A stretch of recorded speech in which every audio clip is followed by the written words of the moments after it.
Welcome to Sports Econ 101, the show where we discuss sports topics from a business perspective. I'm your host, Edward Brown, along with my co-host, Vern Glenn, FP Santangelo Jr., and Russell Jackman. At each commercial break, we're going to ask a sports trivia question, and trivia theme today is outrageous baseball records. Okay? Let's see. I've got a few things that I want to talk about. Now, last week we were off, and so we had a replay. So some of these stories are a little bit old, but I wanted to talk about the fan on the plane who punched Mike Tyson, and then Saudi Arabia league drawing in guys like Bubba Watson. Obviously, we've got to talk a lot of basketball, a lot of baseball, and something about football too, huh? Yeah, the NFL draft just happened. That's right. Yeah, shake me, wake me when that was over. Yeah. And then anything else you guys want to talk about? We'll have some time, obviously. Yeah, I was on vacation last week. Got my little tan on here, and so yeah, I kind of had to. I was in Mexico, so we were kind of like at the beach and stuff like that. So it's kind of hard to kind of get back into the swing of things. Good for you. I had the busiest week of the year, so if I'm jealous, if I sound jealous, that's because I was. Oh, okay. Well, and it's funny because tomorrow for me is going to be like from start to finish. It's crazy because I've got a deposition where I'm the expert witness on something, and so I don't know. Hopefully that'll only take like an hour or so, but that'll be. Just plead the fifth. Hey, I'm the expert witness. I'm not on trial. Thank you very much. I know. And it's funny too because I was talking to the attorney who hired me, and I said they're not going to treat me like a hostile witness, are they? And he said, no. They're just going to go and pretty much analyze your expert opinion. Because what happened was I gave an expert opinion, then the other expert wrote back, and then I had to rebut his. And so they were doing depositions back and forth. And I don't know. It's only a few $1 million worth of money. Okay. All right. All this legalese. Oh, by the way, what are we starting off with? Okay, well, when we come back, we'll start off with something. All right. Stay with us. Welcome back to Sports Econ 101. Edward Brown, Vern Glenn, FP Santangelo Jr., and Russell Jackman. All right, Vern, you want to start us off? Draymond Green? Yeah, Draymond Green. I mean, he's the heart and soul of the Golden State Warriors, and because of his presence, then it just kind of takes, I think, I don't know what you think, FP, his presence, what he does at both ends, and his bombastic nature kind of takes kind of the shine and maybe the pressure off of maybe some of his teammates. I feel like Draymond's like, all right, just put it all on me. I'll do all this and whatever. And so you just don't really have to kind of pay attention all that much to. I disagree with that. Well, guys, we got to set the table first.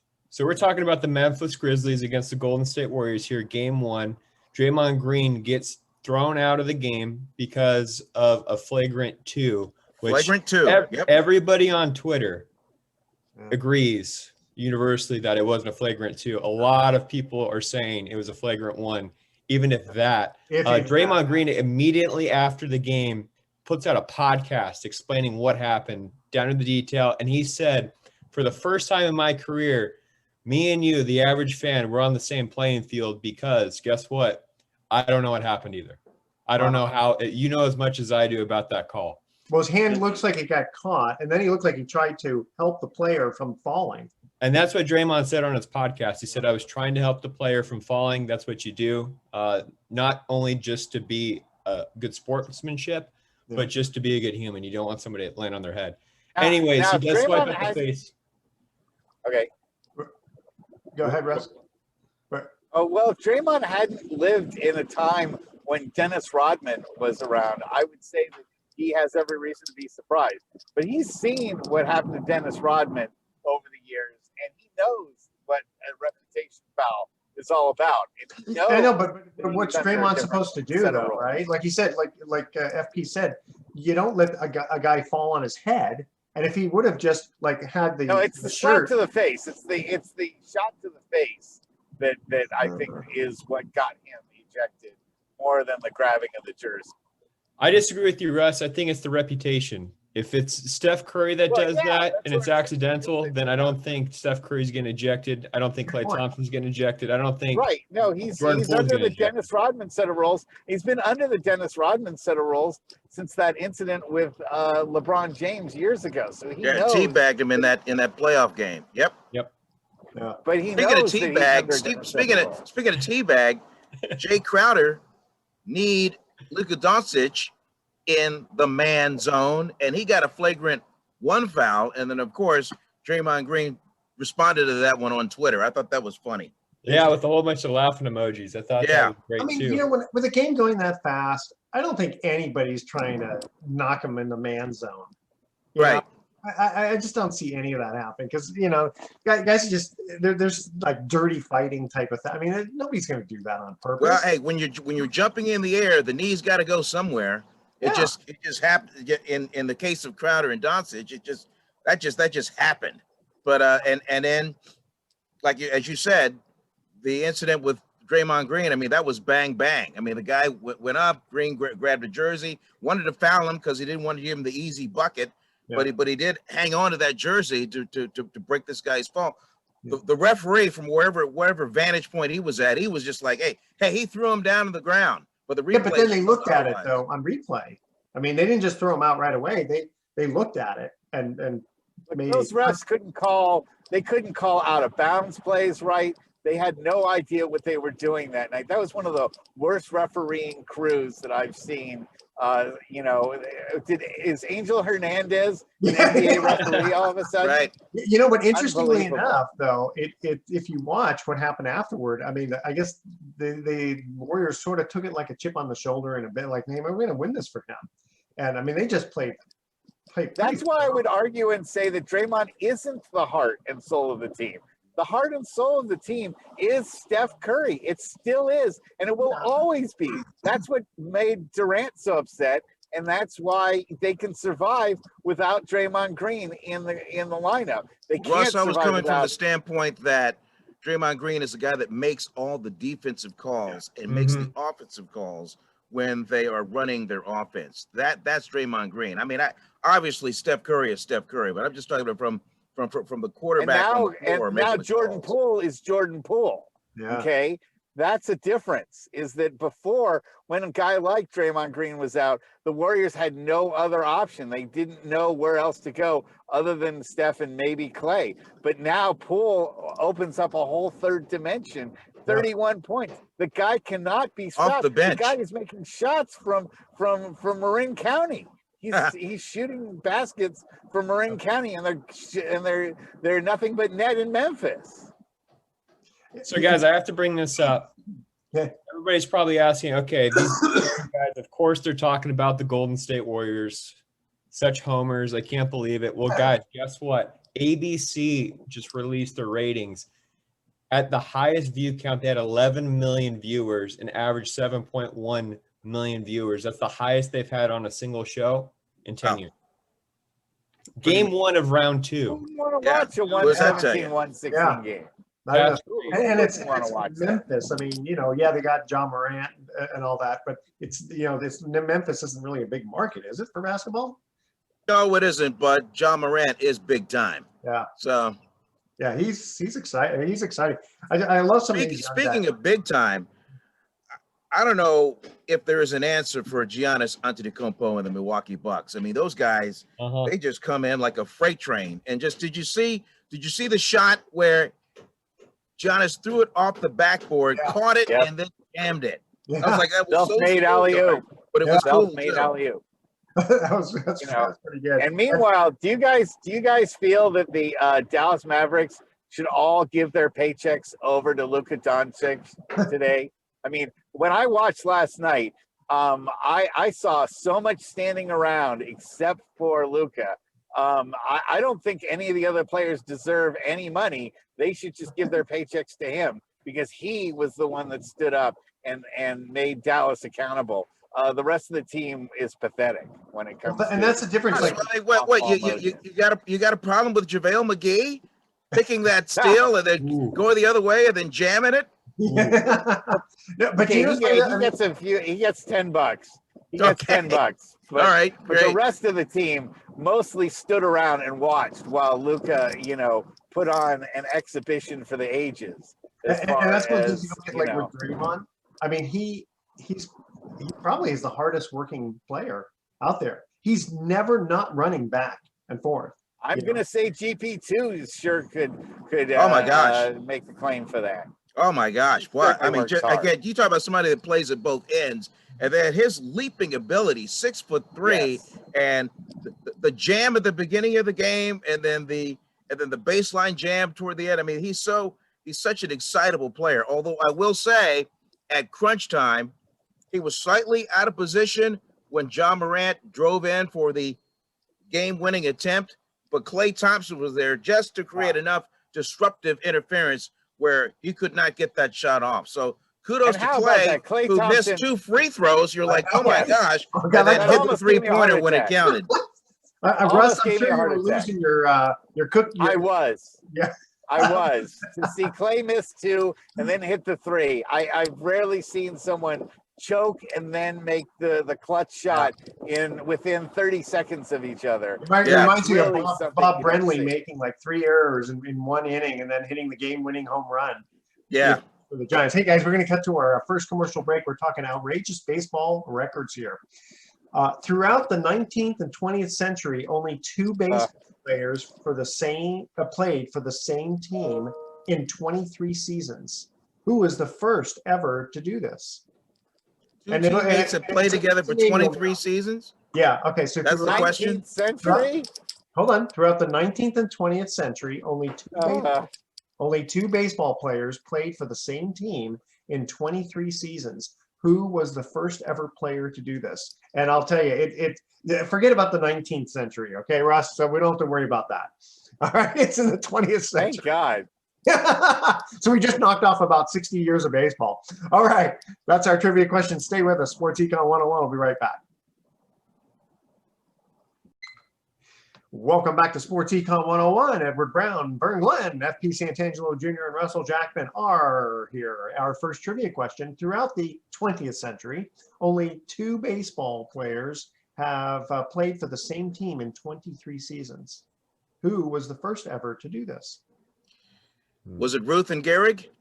No, it was after that. It was, I'd say think more in the 1960s. In the 60s and 70s. Oh, wow. Yeah. 60s and 70s. Wow. Hall of Fame player. It's hard to play 23 seasons and not be in the Hall of Fame. Won 23 seasons with somebody else. I think he only won 1 World Series. He lost in 69 and then won in 70. Okay, so who did he play for?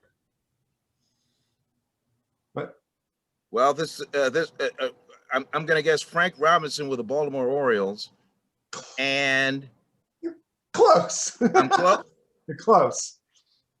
Brooks Robinson? Yes. Okay, Brooks Robinson. Okay. He's actually close because they have the same last name. Yeah, right. A human vacuum cleaner, Brooks Robinson. That's right. Yeah. My first baseball glove was a Brooks Robinson's third baseman's glove. Wow. Yep. Pretty cool. Yeah, I used to practice, like diving, left and right. Yeah. I think that was awesome. Yeah, I'm a little older than you, so my first was an Abner Doubleday one. But okay. Okay. That was a good one. Okay. Okay. You're so well preserved. Yeah. Hey, I look good for a man at 85, don't I? That's right. Okay. All right. So I want to kind of this is a little bit of old news, but the fan on the airplane who punched Mike Tyson. So this guy. What's the latest with that? I haven't heard recently, but I kind of want to go back in time on this. So apparently this guy's got a lengthy criminal record, and the video shows the guy with minor cuts looking like he's wearing a badge of honor, kind of like look at me, right? And his attorney, of course, he had to get lawyered up, right? Says that Tyson used excessive force. And I read some people's comments on that, and they're right. They said if that were the case, the guy would be in the morgue. I mean, right. Minor cuts. No, you can tell Tyson was not winding up. Plus he was kind of like going on his chair the other way. And I'm thinking, He had just gone through 420. He'd just been celebrating 420 in San Francisco. Yep. Is that actually the case? Really? Yeah, he was. Yeah. He Didn't hear that part. Okay. And so it almost looked like too, he was like, some of these guys, they try to set up these people who, have a lot of money, set them up for collateral damage type, for a lawsuit. So guys, I'm just looking right here. There's a news story on Mike Tyson. I just Googled them to get a follow-up story. And it looks like a woman shoved her finger up Mike Tyson's nose at an event in Las Vegas. And he looked around and he cocked his fist ready to punch. But he saw the woman and he was like, please don't do that. Because I think it was a drunk woman trying to grab him or something like that. So Wow. Mike Tyson is just going through it right now. Man. And if I remember correctly, he's like the #1 guy who lost the most money, like, as a sports figure, going bankrupt, like $800 million. Man, he had all those expensive cars, the Bentleys, the mansion-sized homes, and divorce, the Bengal tiger. Divorce. Yeah. Yeah. But well, the divorce didn't help him much either. No. Wouldn't you love it? I remember, years ago, they would have these simulated like boxing matches, Rocky Marciano versus Muhammad Ali and stuff like that. And it's kind of fun, but I would have loved to see, like, I think Mike Tyson would have just decimated Rocky Marciano, even though Rocky was, 49-0 or something like that. The pound for pound type thing. I don't know how much he weighed, but Tyson. I think Rocky Marciano was a boxer. Mike Tyson was a fighter. Yeah. Yeah. And again, nothing to take away from Marciano, but you look at the guys like John L. Sullivan back in 1900, where they'd go like 100 rounds. Yeah. But those bare knuckles. Bare knuckles. The fisticuffs, It's crazy to really think about it. If you look at sports like 100 years ago and where it is 100 years now, well, think about what it's going to be like 100 years in the future. I mean, you have guys like, I think about this in baseball. You have Babe Ruth, right, who never saw a slider in his life. And then you have Max Scherzer now throwing 98 with all these devastating pitches that move all over the place. And then you got to face like 4 more guys like him. Well, like think about the NFL too, when you have just guys who are absolute just creatures built in a lab now. Yeah. And then football back in the day. Well, what are they going to be like in 100 years? It's scary to think about. It'll be like Space Jam, the cartoon movie. And then think about basketball. There's going to be guys all Joel Embiid size hitting 3-pointers in 100 years. Yeah. It's going to be crazy. So I'm really excited to think. I wonder if the 3-point line will be moved back as the years, roll out. You know what? I'd rather see a 4-point line. A 4-point shot. 4-point shot. Yeah. That Curry, Jordan Poole, Poole's ready for it. Yeah. But it's funny, you mentioned about not facing a slider, but remember the spitball didn't get outlawed until I think 1920, and Burley Grimes was still allowed to throw it. They were still doing it, trust me. They like the stuff they put on the baseball throughout the 60s, 70s, and even now. They put a lot of stuff on baseball now, but it's just a lot more. Had to cut back on that last year. Yeah. And then in the nail file, remember who was that? Remember he had a the guy he had a file in his pocket, and then the ump came out and he's like, what? Why? And the ump kind of puts his hand on his cheek, and he just kind of looks to the side and goes, yeah, there it is. Oh man, that's a great. That's a great video. I gotta say, because it's not planned. I mean, it's just so spontaneous. And you got caught. I gotta look up who that was. That was funny. One quick golf thing here. So the Saudi Arabia League, the one that Mickelson was kind of having a problem associating himself with. So apparently, it's drawing in guys like Bubba Watson. And they say when the 60th ranked player walks away with a $4 million payday, many players aren't going to ask why they aren't playing. You think about it. I mean, when you get that kind of money, if they're throwing that at you, money talks. Yeah, but nobody's going to watch. That's the key thing, is that Saudi Arabia doesn't care about the ratings, but America does care about the ratings. And these things are not popular in the United States. It's a bad environment to try to push Saudi Arabia politics right now. So Russ, you're telling me you would pay me money to golf with nobody watching? I got no pressure on me. I could just go out there, have fun, and you're gonna pay me lots of money? Sure, I'll do that. Yeah. Where do I sign? Yeah, but how long are the Saudi Arabians going to be willing to waste their money on it? I think Is the Saudi question. Arabia has so much money, Russ, that they do not care, and they just want to have it as like a bragging rights thing.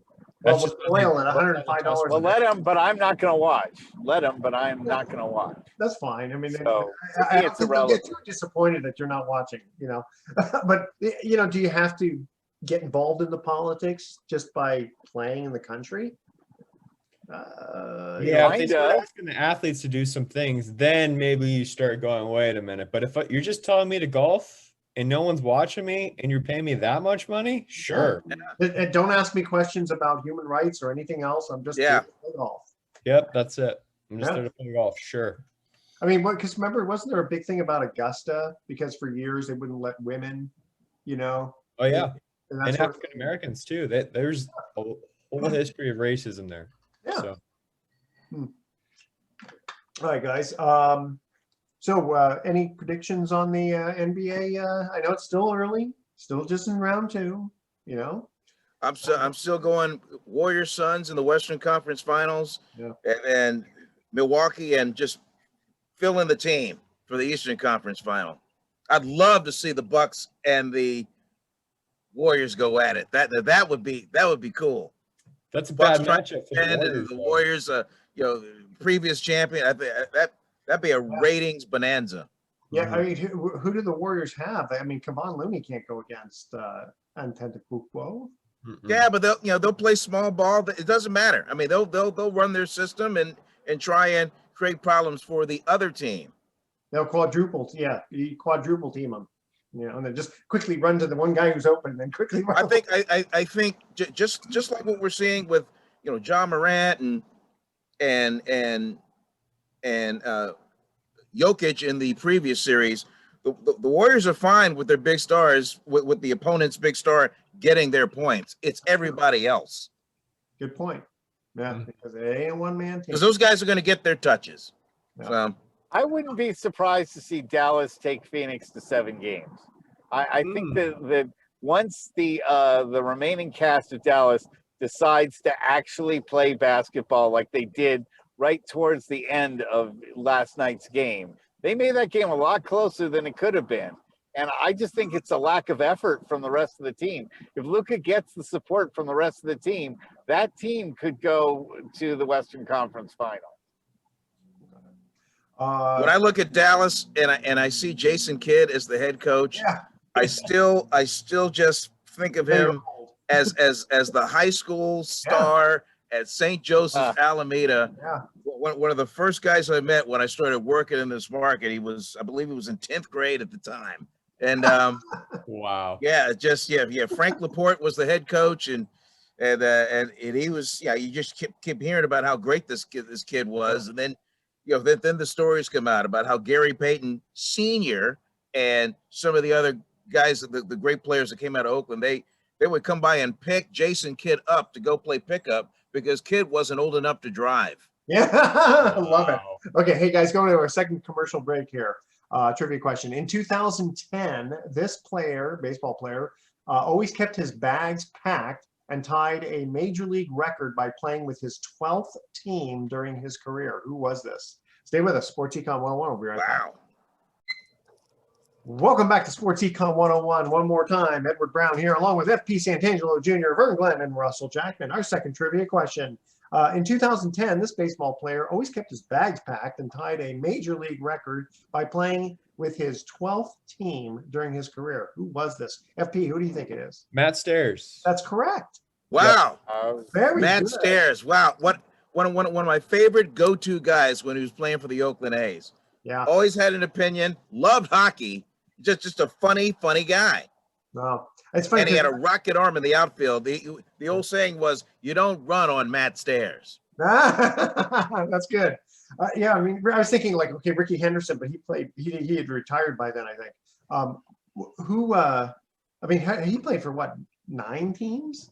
Yeah, he played for a lot of different teams. I think he holds the record. I think it's more than 12 now. I think it ended up being somewhere around like 16 or 17 teams. And then the pitcher that holds that record is Edwin Jackson, who's also a great human being.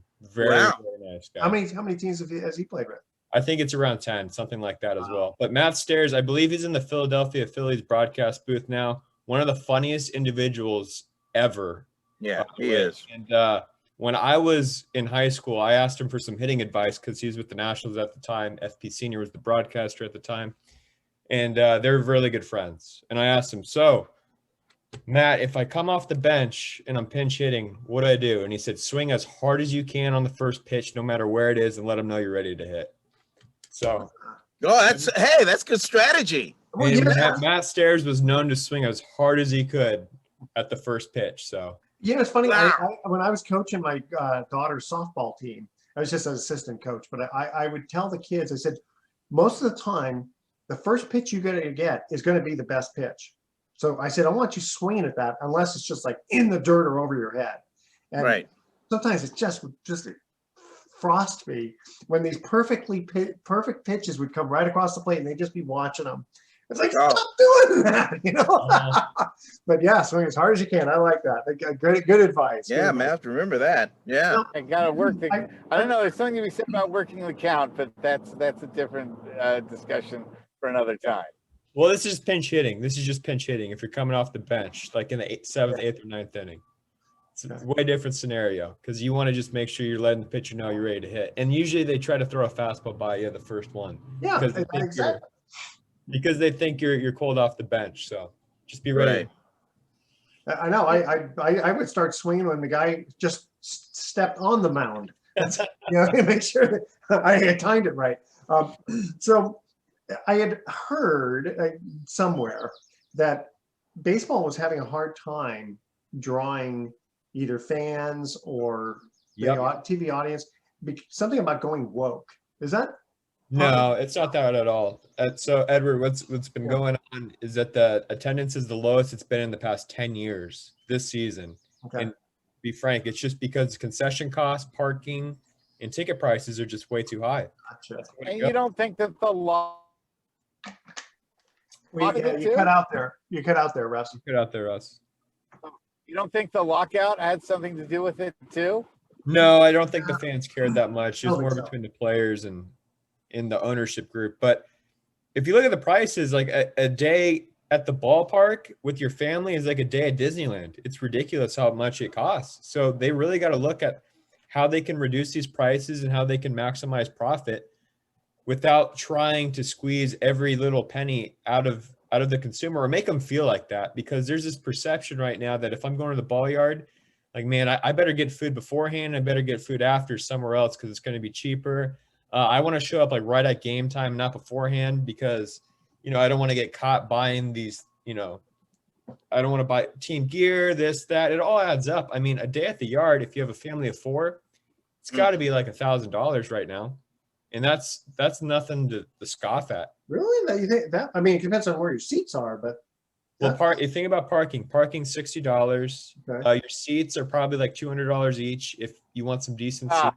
Wow. I mean, that's the thing is, 160. Well, of course, you're only watching 80 games at home. If there were maybe 10 games in a season, then I could see that they pack it in all the time. Yeah, I should say probably like 100 to 150 if you want decent seats. And then the food there, I mean, even if you want a hot dog, is like $12, and then a beer, it's like $18. And they don't want to bring stuff in too. Yeah, and then the jersey price is like $200, $300 now. It's crazy. If you want to get a jersey, that's different. If you want to get a cheap jersey, a little different. And while we're on this subject, I want to say F Apple TV. I want to say F Apple TV to the audience. Why, Russ? Why? Because I could not get Apple TV to work on my system, and I'm a computer consultant and part-time. I could not get the game to download and play correctly on my system at my house. And I don't mind making Apple TV an additional way to watch the game, but I think it's a horrible idea to make it the only way to watch the game. That was a disaster on Friday night, and I hope they got terrible ratings for it. Yeah, well, right now it's free. So the first half of the season, I believe it's free. If you just have an Apple account of any single kind, it's free. But they're going to require subscription the second half. And I think, based on public reaction, that is going to tank their ratings. If it's free right now, it's still really difficult. It took me like 10 minutes to figure out. And I felt like I was a tech genius. Yeah. Well, how much do you think the subscription will be? Well, it's just if you pay for Apple TV. So I think it's like somewhere between. I can look this up real quick. Apple TV. As he's looking this up, did you happen to see the announced attendance at the Oakland Coliseum on a Monday night when the A's played the Tampa Rays? Yeah, well, 2,488. 2,488. Yeah. That is the lowest crowd at the Coliseum since 1980, not counting the COVID era. Yeah, because I think there was like 1,188. Yeah, so it looks like Apple TV is $5 a month, guys. Just want to put that out there. But still, like for one game, are you going to watch that? You're going to pay that much? I don't know. But that attendance is really concerning. And what's really concerning is the attendance in Oakland. Of course, we know what's been going on there. The fans are boycotting the ownership group because they trade away all the players. They raised the prices of season tickets. They raised the average attendance price. It's crazy. And they raised concession prices too, just to really stick it and really have a narrative going forward that, oh, they don't like baseball here in Oakland. Look, and nobody's going to the games. And then they can go to Major League Baseball with this data to justify moving to a different city. But we know what they're doing, and hopefully the rest of the country knows what everyone's doing. So, wow. So that's from a monetary standpoint, and I don't know what the relationship is, you know, the ticket prices from the standpoint of how much the ownership gets versus the city, you know, that kind of stuff. But it's like like you said, they're going, if we move to Vegas or some other place where we can pound it in, you know, we're willing to give up millions of dollars now for that future.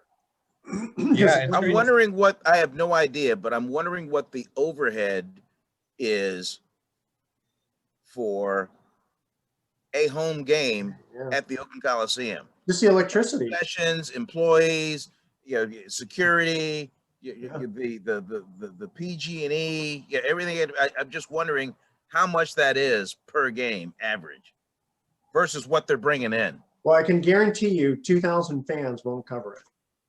Yes. I'm pretty sure I can guarantee that part. And I know that they cut the concession stuff in half too. So they don't have as many booths open to sell food or beer or anything like that. So that's just too bad because, you know, pre-COVID, they had a really good thing going up for the home games. They had the taco trucks up in the horseshoe area. Oh, yeah.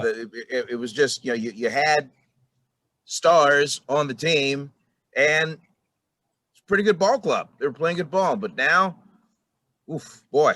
What was it, 67 or 68 that they came from Kansas City? 67, wasn't it? 67 for the 68 season, something like that. Because I was going to say that when the Coliseum, when the stadium opened to accommodate the Raiders first, and then the A's came. Okay, so 68 then. Because I still remember the first game I went to, and Rick Monday hit a home run in the bottom of the ninth. But you know, it's like this. It was a brand new stadium, you know, and it's like, oh, it's beautiful, you know. Of course, when you're 8 years old, you 54 years ago. Can you imagine the fans when the stadium opened, thinking, "Wow, look at this, man! I don't know if there could ever be a stadium to top this." This thing will never get old. You know? Eat off the floor. Well, they also didn't have Mount Davis too, right? When they originally launched the stadium. Right. No, that was all kind of open. They had the outer town scoreboard. It was and it was the in thing to have. It was the in thing to have multi-use stadiums. Then everyone thought that was a genius move, and you know, everyone was used to seeing baseball mounds in the middle of the field when, you know, football teams had to go out there and still play with the baseball markings on there. I had to explain that to one of my kids the other day when they were watching an old video of football. They're like, "What are all those markings on the field?" I'm like, "That's the baseball diamond." They're like, what? They played baseball in the same stadium? At the It's same like- time. That's the crazy thing. Yeah. Yeah. At the same time. I mean, these kids think that's about as unthinkable a concept as, black and white movies. Well, but if you think about it, though, why build two stadiums if you can build one and accommodate both and just schedules, And then they came out with, because the teams are now worth $5 billion each. well, That's now, They yeah. deserve their own damn stadium. but- Yeah. I still remember 1977 Day on the Green. I don't think do they have Day on the Green anymore? I don't think so. I don't think so. Oh, and I think after they the have concert I Coachella. went to, they went in because people on the green. I mean, the chairs and the drunkenness and all this Too kind of much stuff. money to be made with the Land's End Festival and Coachella and Bottle Rock. They've learned, instead of giving that stuff away for free, they might as well charge for it, make $500 a ticket. Mm-hmm. Yeah, crazy. Sign of the times. That's it. So we have another minute before we go to break. What do you guys want to cover in this?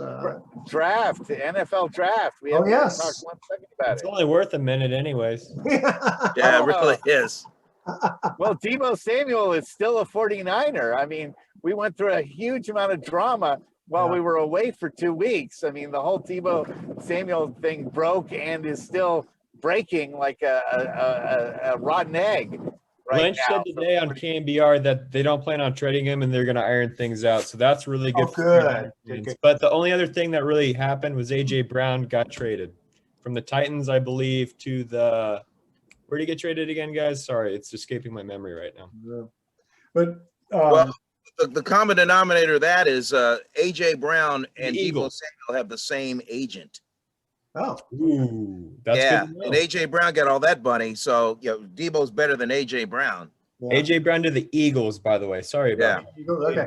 That's the thing. Is like, I mean, everybody loves Debo. As a fan, it's just Well, not according to Debo, because he went on Twitter or whatever and talked about how much hate he's been getting. Yeah. That's Anyway, Well, it's probably all the contract negotiations, right? I mean, because nobody complained about his playing, right? No. I mean, people can complain about Garoppolo. How could you? Nobody complained about Debo. Hey, guys, getting to our last commercial break here. Talking outrageous baseball records. In 2004, which rookie tied a major league record by playing with 4 different teams in one season? and we know the guy? You know the guy? Yeah, Still in the league. I believe he's still in the league. Yeah, I think so. Wow. Yeah, 4 different teams in one season. as a Good rookie. gracious. Yeah. All right. Stay with us. Sports Wow. Econ 101. We'll be right back with some closing comments. Welcome back to Sports Econ 101. Last time for today, I'm Edward Brown, your host, along with FP Santangelo Jr., Vern Glenn, and Russell Jackman. Our third trivia question is, in 2004, which rookie baseball player tied a major league record by playing with 4 different teams in one season? No idea. And No idea. Jose Batista. Oh, Jose Jose Batista. Batista. Okay. All right. 4 different I didn't know teams. that. So I'm thinking maybe he wasn't liked too much in the locker room, or because he was a Well, he decent was liked enough for 3 other teams, or to pick him up after the first one. Yeah, he had to He have made some himself. value. Yeah. Yeah. Well, no, he was a decent player. And then now I don't think he's still playing though. is it No. Juan Batista? Is that they just have the same name, or are they related? No, I don't think they're related. I don't think- Okay. I think Batista's kind of like Smith or okay, Johnson. okay. I just wasn't Yeah. sure because I know Juan Batista's had his issues on the field with Well, don't we all? Don't they all? Okay. Are you guys ready for our thoughts for the day? Yeah. Go. Okay. All right. Did you hear about the new cryptocurrency called Decibel? It's No. a sound investment. That's a good one. Okay. Great dad I joke think there. Yeah, Russ that was is pretty only on good. us. It's a good thing Russ is only on for audio, because if we saw his video, Yes. he'd probably be like shaking his head. Okay. Right. Turning a Weird. shade of green already. Ready for this one? Okay. And then where do bad rainbows go? Bad rainbows. Bad rainbows go to Prism. Uh, but don't worry, it's a light sentence. Ba-dum-bum. Super. Nice. That's a good one, huh? All right, tune in I next have to remember that one. Gotta remember that one. Okay, tune in next week for Sports Econ 101. We're going to be discussing sports topics from a business perspective, asking more sports trivia questions, and more funny puns. Thanks for listening. On behalf of our team, I'm your host, Edward Brown. We'll see you next week. Good night, America. So long. Adios.